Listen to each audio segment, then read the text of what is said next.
Mambo vipi? This is Konde Boy Jeshi, the CEO of Konde Gang. Niko hapa kwa address hili jambo linalohusu mdogo wangu Chinga.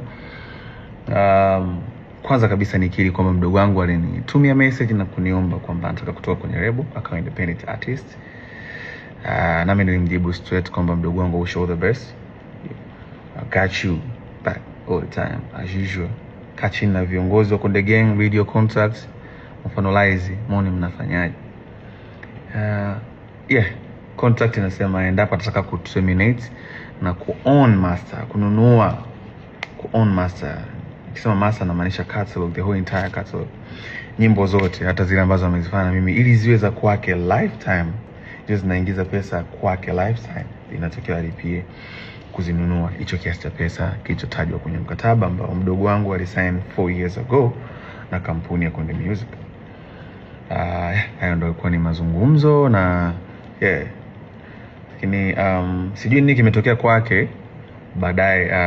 Akaja kusema kwenye social media kwamba nimemdai kiasi cha bilioni 1. Nikiri kwamba sijamdai kiasi cha bilioni 1 na nisingependa pesa yangu tena ije kunichafua mwenyewe.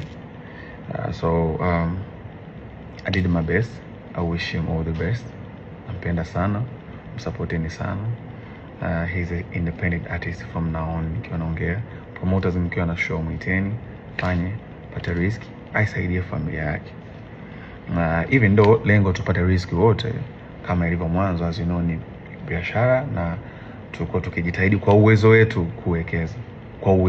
kuwekeza ili kukuza career ya msanii ambayo itakuwa ni lifetime na kuchange maisha yake.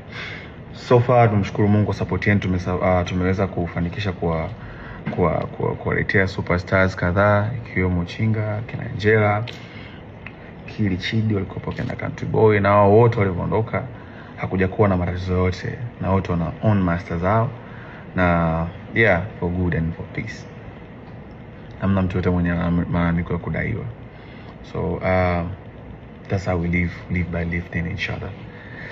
Lakini pia speaking of BASATA, nilipata mwito na niliomba management yangu niwakilishe, nataka kujua issue ni nini, kwa sababu sikutegemea, na kwa sababu mazungumzo alizungumza naye na bwana Chinga, sikutegemea kama angeweza kufika BASATA.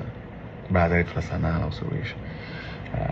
So niliomba management yangu niwakilishe, izungumze na viongozi wa BASATA kuona wanapataje mwafaka, lakini wakaniambia so far nisingeweza kuyashare sasa hivi. Na mimi sikuona haja ya